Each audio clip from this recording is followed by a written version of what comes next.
बिस्मिल्लाह रहमान रहीम। अस्सलाम वालेकुम नाज़रीन, उर्दू टाइम्स के में आप सब लोगों की खिदमत में आपका मेज़बान अब्दुर्रहमान आप सब लोगों की खिदमत में हाजिर है और बड़ा सेंसिटिव इशू लेकर आप सब लोगों की खिदमत में हाजिर हुए हैं। रमज़ान मुबारक का बाबरकत महीना है, जहाँ हमने रमज़ान के महीने का ख्याल रखना है, उसकी हुर्मत का ख्याल रखना है, रोज़े के मसाइल के बारे में बात करनी है। इसके साथ साथ हमने अपने पूरे साल को किस तरीके से प्रिपेयर करना है उसके ऊपर भी बात करनी है, किस तरीके से अपनी निजी ज़िंदगी को लेकर चलना है।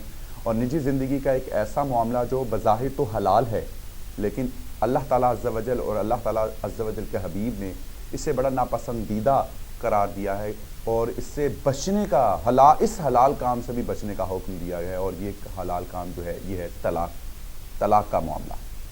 किस तरीके से होती है, कौन कौन से इंसान के ऊपर असरात हों तो ये नहीं होती या हो जाती है, कशमकश क्या है, तमाम फ़िक़ा के लोग इसके ऊपर किन किन जगहों पर मुत्तफ़िक़ हैं।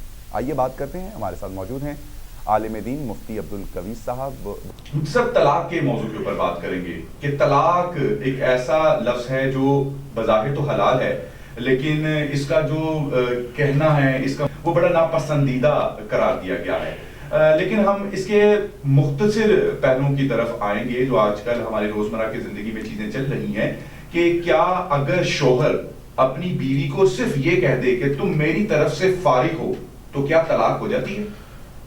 एक ज़ाब्ता आपको बता देता हूँ। मेरी ख्वाहिश होती है कि कोई मोहतरमा मुझसे मसला पूछे या इस तरह के सोशल मीडिया के ज़रिए मैं पैगाम दूँ तो उनको आधा मुफ्ती बना दूँ। एक है लफ्ज़ तलाक। इस तलाक के अलावा जितने कलिमात हैं, मैंने मोहतरम इमरान खान साहब को भी कहा था कि आपने डिवोर्स दी है, तलाक नहीं दी अपनी उस अहलिया को जो इस वक्त लंदन के अंदर बच्चों की माँ मौजूद है। लफ्ज़ तलाक के अंदर गिनती भी होगी कि एक दफ़ा मैंने कहा है, दो दफ़ा मैंने कहा है या तीन दफ़ा मैंने कहा है। और इसके अंदर इरादा भी ज़रूरी नहीं है। मैं चाहे मजाक के अंदर कहूँ, चाहे डराने के लिए कहूँ, चाहे जिस तरीके पर भी कहूँ, लफ्ज़ तलाक इस कदर खौफनाक है, इसकी मिसाल है कत्ल की तरह। जिस तरह फायर खोला जाए, चाहे मजाक में खोला जाए, चाहे जनाब शादी के मौके के ऊपर जनाब तकरीब के मौके के ऊपर फायर हुआ और फायर किसी को जाके लग गया, इसी तरह तलाक के अलावा याद रखें, इसका तर्जमा उर्दू में कर लें कि मैंने छोड़ा, अंग्रेज़ी के अंदर क्या है लफ्ज़ डिवोर्स इस्तेमाल कर लें, फ़ारसी के अंदर है या दुनिया की जितनी ज़बानें हैं तलाक के हम माना जितने अल्फाज हम इस्तेमाल कर लें। जिस तरह आपने बताया कि मैंने तुझे फारिग किया, तो मेरी तरफ से फारिग है, और इशारा भी कर देते हैं। जी हाँ, इशारा भी कर दे, बगैर कुछ कहे इशारा भी कर देते हैं। ये इशारा भी कर दिया कि तेरा मेरा कोई ताल्लुक़ नहीं, तो मेरी आज के बाद बीवी नहीं रही, तो मेरे ऊपर ऐसे हराम है, अल्लाह माफ़ फरमाए, जैसे मेरी बहन है या मेरी जनाब वालदा है।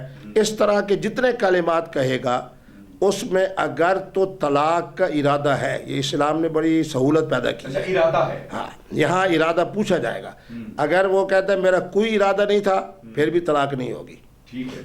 अगर वो कहता है मेरा इरादा सिर्फ डराने का धमकाने का था और इस तरीके में मैं चाह रहा था कि ये इंसान बने, जिस गुस्से के अंदर ये मौजूद है, जिस गुस्से में मैं मौजूद हूँ, जिन हालात में ये मौजूद है, जिन हालात में मैं मौजूद हूँ, तो इसमें कतई तौर पर कोई तलाक नहीं होगी। वो अगर कहता है कि जी मैंने लफ्ज़ फारिग होना, लफ्ज़ हराम होना, दफ़ा हो जा, तेरा मेरा कोई ताल्लुक़ नहीं है, तू मेरी बीवी नहीं रही, इस तरह के जितने अल्फाज हैं, अगर वो कहे कि मैंने इसलिए कहे थे कि मैं इसको तलाक देना चाहता था, तो इसके अंदर फिर इस्लाम ने जनाब आसानी पैदा की है।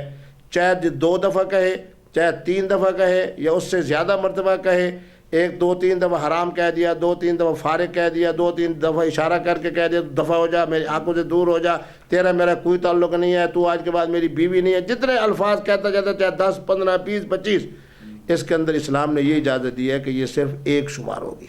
तो इस एक तलाक को तलाक के बाइन कहते हैं।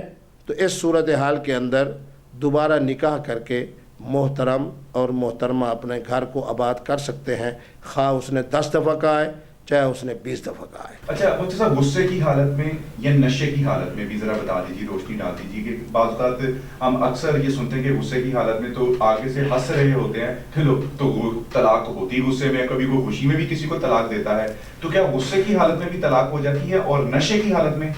गुस्से की हालत में और नशे की हालत में किसी तरह की कोई तलाक वाक़ई नहीं होती। بہت بڑے مفتی صاحب نے مجھ سے سوال کیا جس طرح آپ نے فرمایا کہ طلاق تو ہوتی بھی غصے میں ہے، تو میں نے کہا غصے میں نہیں ہوتی، ناراضگی میں ہوتی ہے۔ ایک ہے ناراضگی، ایک ہے غصہ۔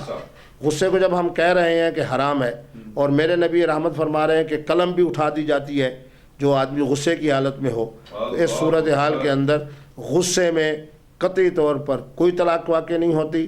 اسی طرح نشے کی حالت میں کسی طرح کی کوئی طلاق واقع نہیں ہوتی۔ جس نے یہ جملہ لکھا ہے کہ بدرستی ہوش و حواس خمسہ بلا جبر و اکرا، اللہ رب العالمین اس کی قبر پر کروڑوں رحمت نازل کرے۔ اگر طلاق ہوگی تو بدرستی ہوش و حواس خمسہ ہوگی، بلا جبر و اکرا ہوگی۔ میرے رسالے کے اندر میں نے جو اقوال فقہا کے لکھے اس میں یہ ہے کہ بیماری کی وجہ سے، بلڈ پریشر کی وجہ سے بھی طلاق نہیں ہوتی، بڑھاپے کی وجہ سے بھی نہیں ہوگی، غیرت کی بنیاد پر بھی نہیں ہوگی۔ محترمہ کی طرف سے ایسا کوئی جملہ آ جاتا ہے جس کے اندر بے ادبی اور گستاخی ہے، پھر بھی طلاق واقع نہیں ہوتی۔